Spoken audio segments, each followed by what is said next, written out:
Fidèles à notre rendez-vous, nous vous retrouvons pour découvrir ensemble de nouveaux trésors dans la parole de Dieu. Je vous salue fraternellement. Nous poursuivons l'étude de notre grand sujet de ce trimestre, le sanctuaire. Et aujourd'hui, notre thème est intitulé « Un conflit cosmique sur le caractère de Dieu ». Je suis en compagnie de deux pasteurs, Émile Lazare et Jethro Camille. Bienvenue à tous les deux. Merci. Ils vont nous éclairer sur la compréhension des textes.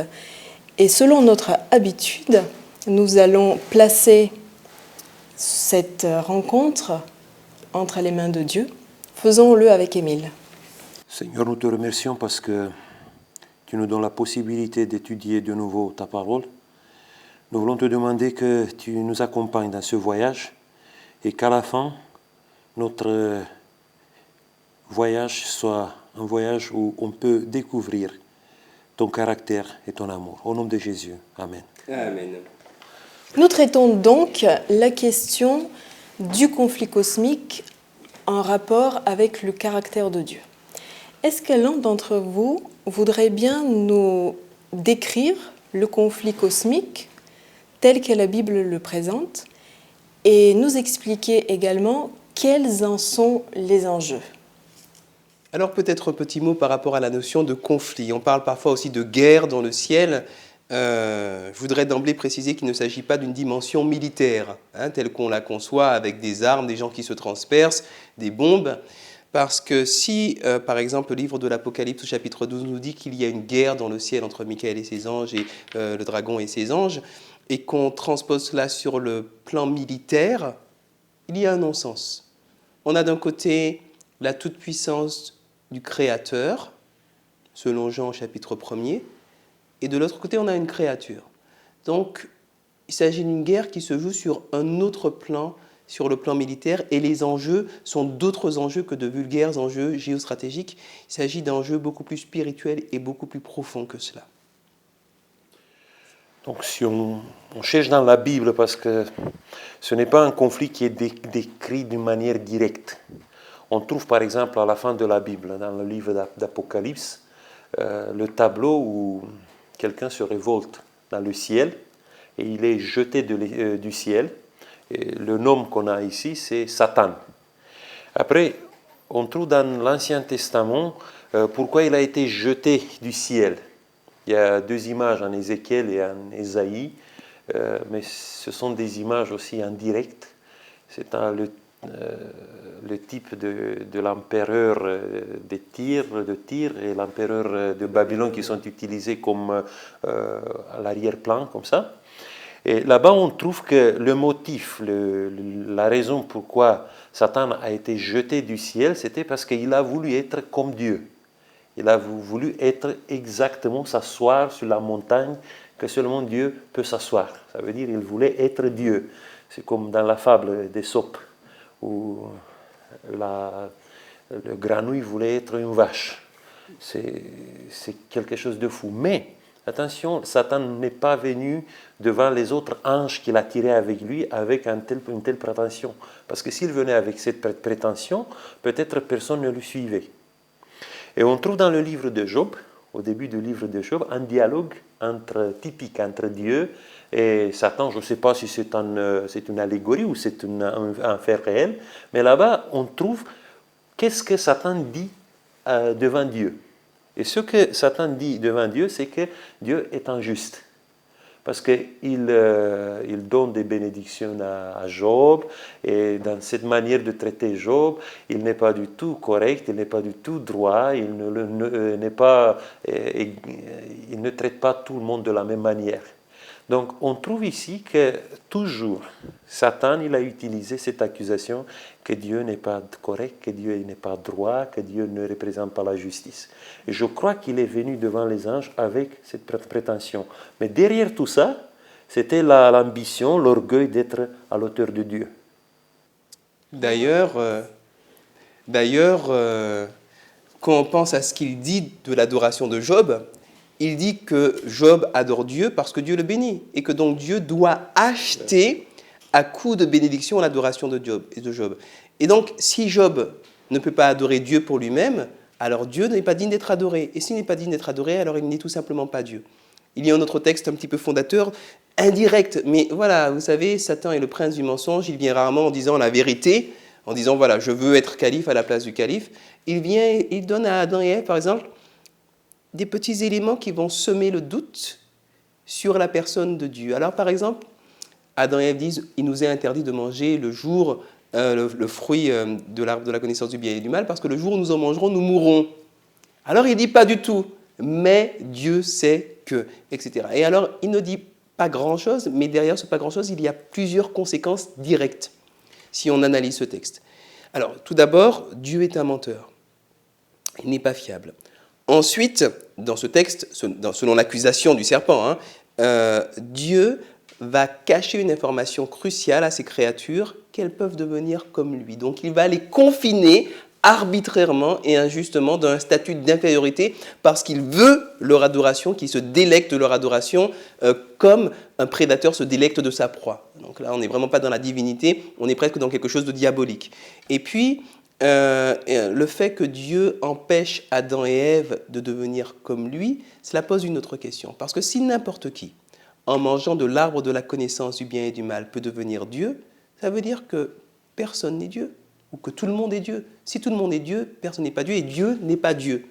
Et à mon sens, cela est la question qui est au cœur du grand conflit, c'est-à-dire qui est digne d'être Dieu, et en particulier pour nous autres chrétiens, qui est digne d'être Dieu dans notre vie.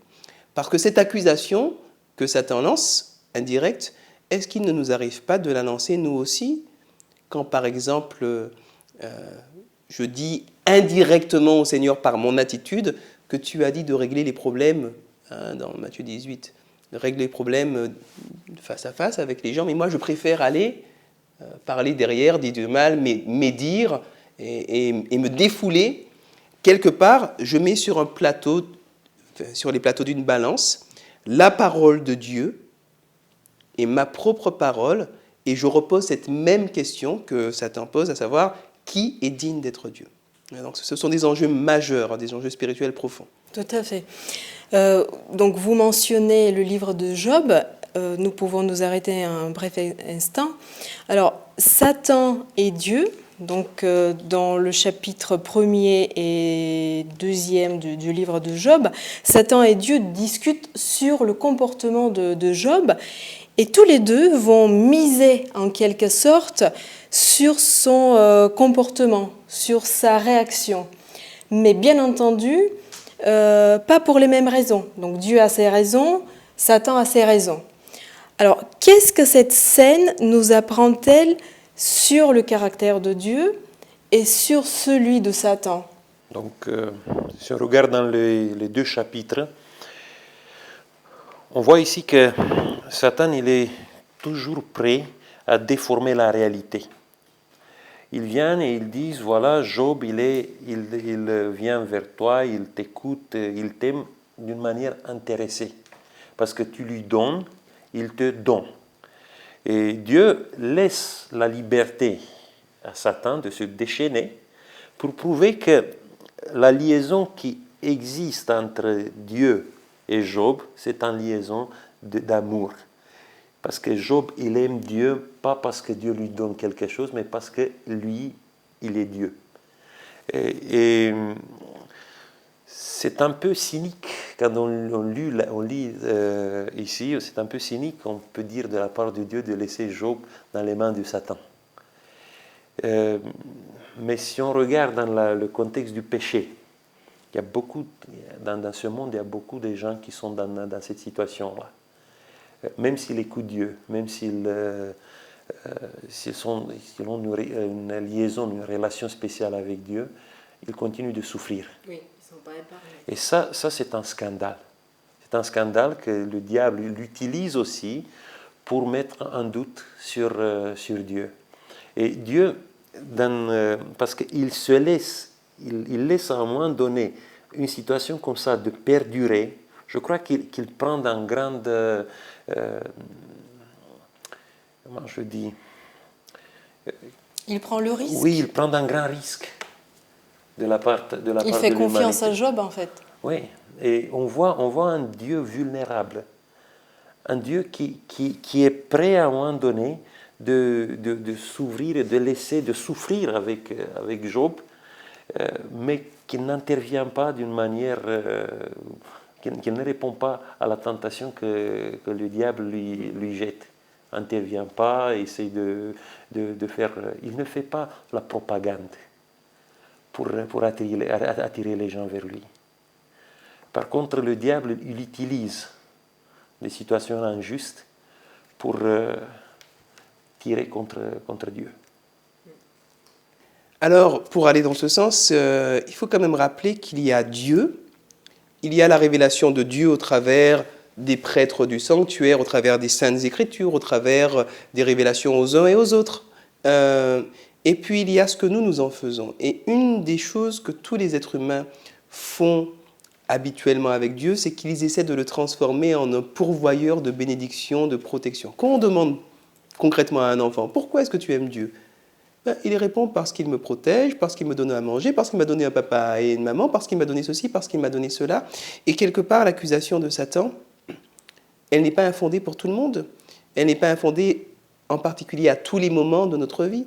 Mais je voudrais dire aux personnes qui aiment Dieu simplement parce que Dieu leur promet le confort ou la richesse ou la santé, etc., que ça n'est pas forcément un mal en soi-même, mais qu'il y a quelque chose de plus noble, de plus haut, de plus profond, c'est d'apprendre à aimer Dieu pour lui-même. Cela, on le voit très bien dans l'allégorie du jeune bébé-fille abandonné d'Ézéchiel, chapitre 16, qui a été abandonné par sa mère, personne n'en veut, et Dieu la récupère, il la soigne, il l'habille, il lui donne les plus belles choses, la nourriture la plus fine. C'est une allégorie absolument magnifique.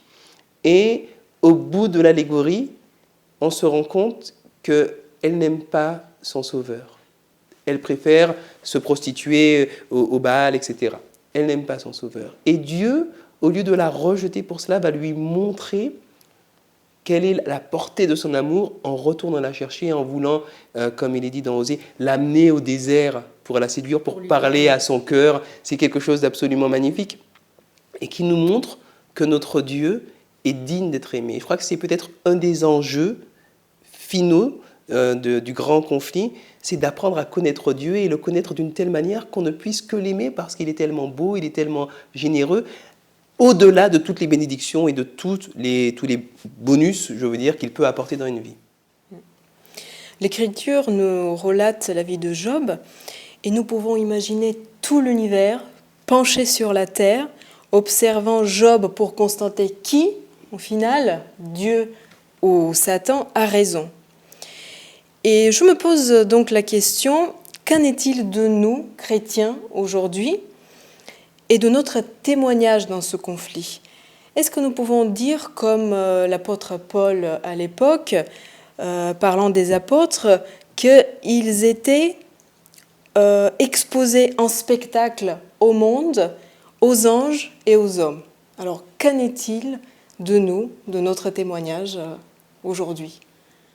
Le texte dit que nous sommes un théâtre, une scène où il y a une pièce, une tragédie ou un drame qui se joue là-bas.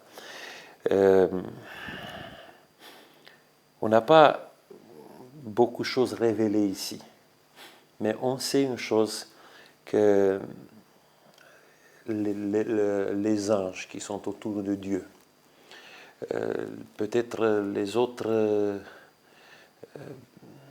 populations qui se trouvent dans cet univers, ils essayent de comprendre ce qu'il se passe ici. Ils voient jusqu'où Dieu peut aller dans son amour. Parce que si on regarde un peu ce que Dieu a fait pour nous sauver, quand on étudie ça à l'échelle de l'univers, c'est quelque chose d'incroyable et d'impensable. Parce que nous sommes dans cet univers, notre planète et nous sommes des révoltés et nous sommes une petite poussière dans tout cet univers. Et qui peut penser que Dieu a risqué à un moment donné tout l'équilibre de l'univers pour nous sauver? Parce que Jésus le Fils, qu'on l'appelle le Fils, c'est une partie de la Trinité divine. Il est venu sur cette terre. Il était dans un danger de mort permanent. Le diable pouvait le détruire, pouvait à un moment donné le faire tomber à la tentation. Et s'il y avait une chose comme ça se passait, ce n'était pas seulement notre terre qui était dans un tourbillon, dans une situation difficile, mais c'était tout l'univers qui fait ça. Aujourd'hui, on voit dans le monde, s'il y a un petit nid des gens qui font du mal aux autres, personne n'essaye pas d'essayer de les convaincre, de les amener sur les bonnes voies. Non, on les élimine, comme des virus. Parce que nous étions un virus dans cet univers. Qui veut sauver un virus? Et Dieu a fait ça. Dieu a prouvé son amour, sa vérité, il a prouvé sa justice dans cette manière. Ce n'est pas une justice froide, c'est une justice qui convainc par l'amour, pas par l'amour. C'est ça que Dieu nous a démontré. Et notre planète est devenue une sorte de théâtre où se révèle tout cet amour que Dieu a pour nous. Oui, parce que Dieu s'est jeté au milieu du théâtre. Il est venu avec toute sa pureté, toute sa bonté en Jésus-Christ. Et finalement, il a payé le prix pour pouvoir démontrer cet amour. Parce que la démonstration de cet amour est une des composantes majeures du grand conflit. Elle nous permet de comprendre qui est Dieu et quelle est finalement la nature des accusations du diable. Alors, je voudrais insister sur un aspect, c'est cette cohérence que Dieu a. C'est-à-dire que vous avez des gens qui vous disent « il faut faire comme ceci, il faut faire comme cela », et puis eux, dans leur coin, ils font ce qu'ils veulent. Dieu, lui, ne se contente pas de dire « je vous donne le libre arbitre, je vous demande de m'aimer ». Il ne se contente pas de dire cela. Il vient nous montrer ce qu'est l'amour de la manière la plus sublime, puisque le véritable ami donne sa vie pour ses amis. Et il vient nous le montrer. C'est quelque chose de très important pour moi personnellement, parce que c'est une des raisons qui font que je suis Dieu. Quand j'ai découvert Dieu à l'âge de 20 ans, j'ai découvert le créateur de l'univers. J'ai découvert une entité absolument inconcevable. Jusqu'à ce jour, je ne peux pas la concevoir. Quelqu'un, quelque chose, je ne sais pas comment dire, qui donne sa force au soleil et aux milliards d'étoiles qu'on voit. C'est au-delà de ma compréhension, de toute évidence. Mais c'est quand j'ai découvert Jésus-Christ que je l'ai accepté, vraiment. Parce que toute cette souffrance, toute cette misère qu'il y a sur terre, ce n'est pas le fruit d'une décision arbitraire et injuste de Dieu, mais il a accepté de payer le prix pour pouvoir partager un amour librement consenti entre un créateur et ses créatures. C'est sa philosophie de vie, c'est lui qui met les règles en place, mais il assume les règles de relation qu'il met en place jusqu'à la croix.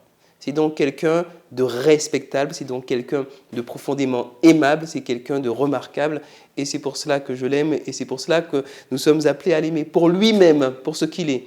Un petit peu à la manière de ce que dit le psalmiste dans Psaume 33, le verset 22, « Seigneur, nous nous attendons à toi, que ta bénédiction soit sur nous comme nous nous attendons à toi. » Non pas comme nous attendons à notre récompense, comme nous nous attendons à être protégés de toute forme de mal et d'agression, mais comme nous nous attendons et comme nous espérons en toi, toi. Est-ce que vous pouvez nous dire si nous, en tant que chrétiens, nous prenons part dans ce conflit? Et est-ce que nous mettons soit d'un côté ou soit de l'autre? Et comment, en fait? Comment, par quels moyens? On avait une image dans une parabole de Jésus qui disait que si un brebis est ramené à la maison, il y a une grande joie dans le ciel. Donc, nous pouvons montrer, pas seulement à ce monde-là, mais au monde que Dieu a créé dans cet univers, nous pouvons montrer par notre réponse à l'amour de Dieu, que Dieu il est juste, il est droit. Et quand je vois ça, je m'émerveille un peu parce que Dieu a laissé à nous-mêmes de venir et de témoigner de son amour et de sa justice.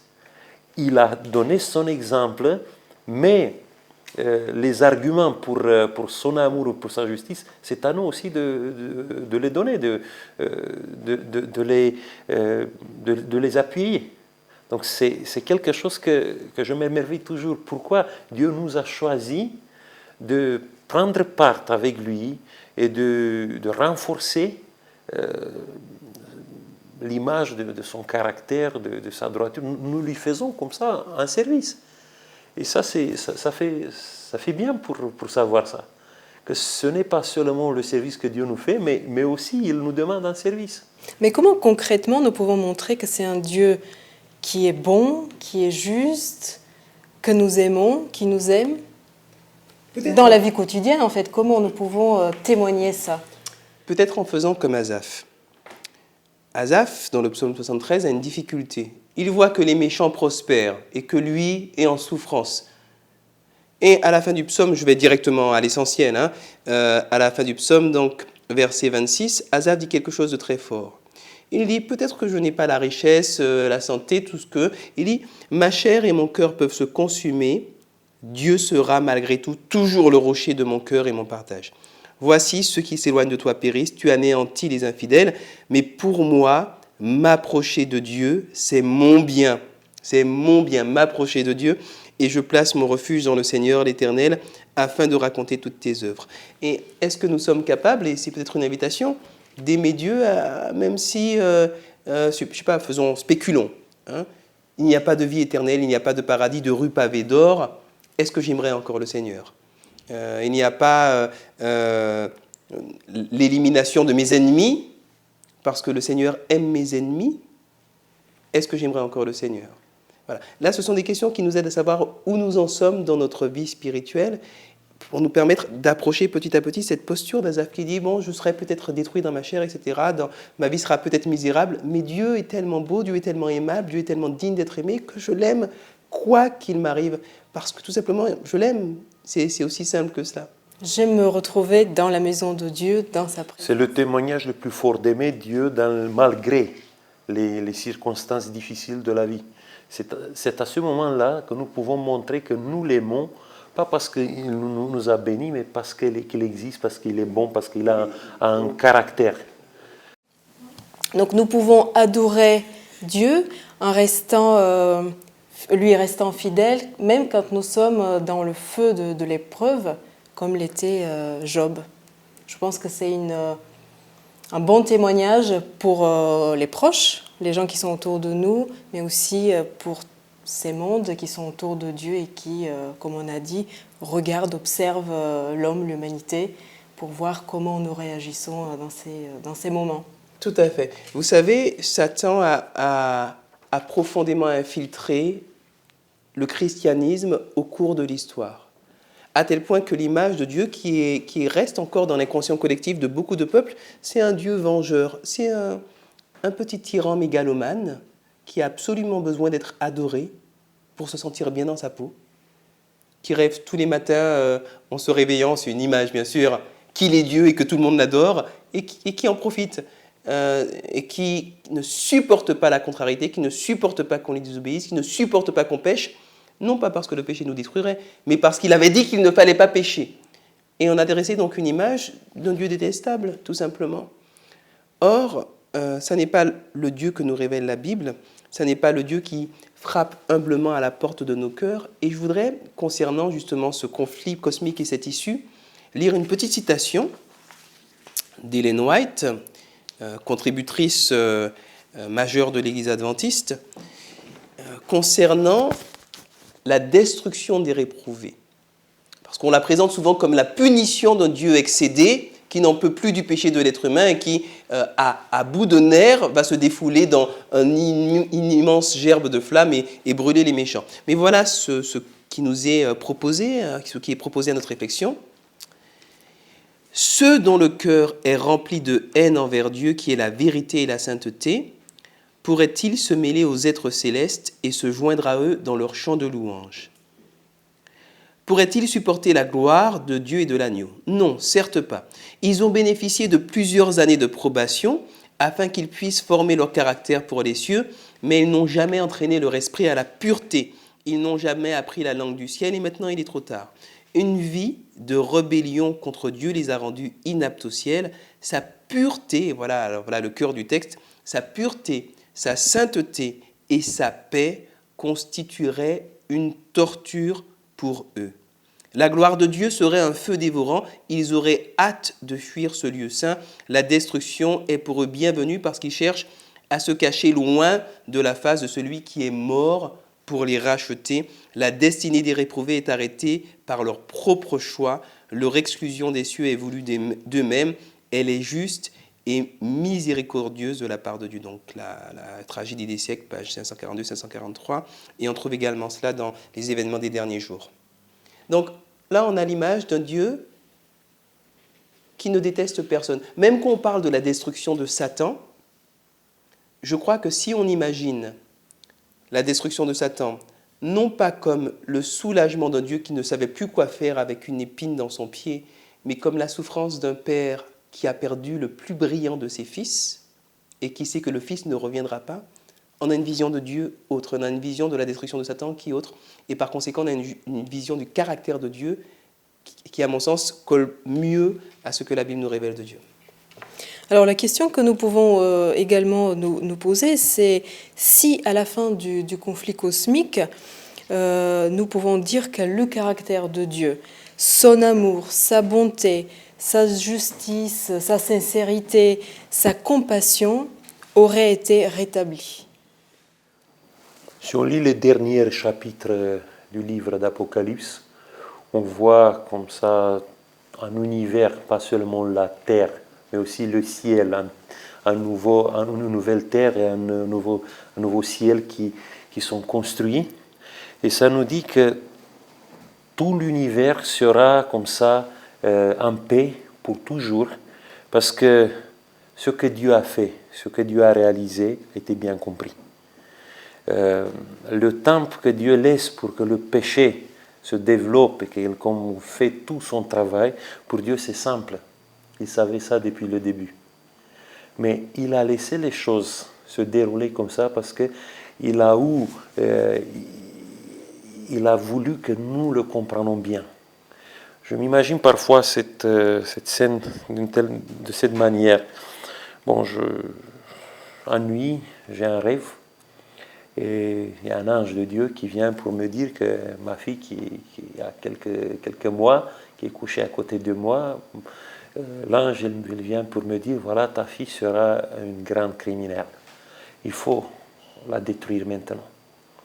Et je me réveille le matin et je dis ça à ma femme. Écoute, il faut qu'on trouve quelque chose pour tuer notre fille. Comme ça, on va sauver beaucoup du monde. Qu'est-ce que ma femme va dire? Tu es fou? C'est pas possible. Dieu savait tout ça depuis le début. Mais s'il tuait, s'il essayait de régler le problème du mal, le problème du péché depuis le début, je crois que le mal que Dieu faisait à l'univers, c'était pire que toutes ces choses-là qu'on va vivre. Et quand on sera à l'éternité, je crois que ce temps-là, cette parenthèse du mal qu'on a vécu, que l'univers a vécu, sera juste une petite seconde qu'on se rappellera jamais. Donc, il faut voir les derniers chapitres de l'Apocalypse pour voir exactement ce que Dieu veut, ce que Dieu sera pour toute l'éternité. Parce qu'il y a plusieurs hymnes qui sont dans la dernière partie de l'Apocalypse qui disent que Dieu il est droit, qu'il est digne de louange, que tout le monde l'adore. Donc, à la fin, c'est une adoration totale que Dieu reçoit. Voilà, nous avons fait un pas de plus, je l'espère, vers une meilleure compréhension et du conflit cosmique et du caractère de Dieu. Rendez-vous donc la semaine prochaine pour la suite. Merci encore et à bientôt.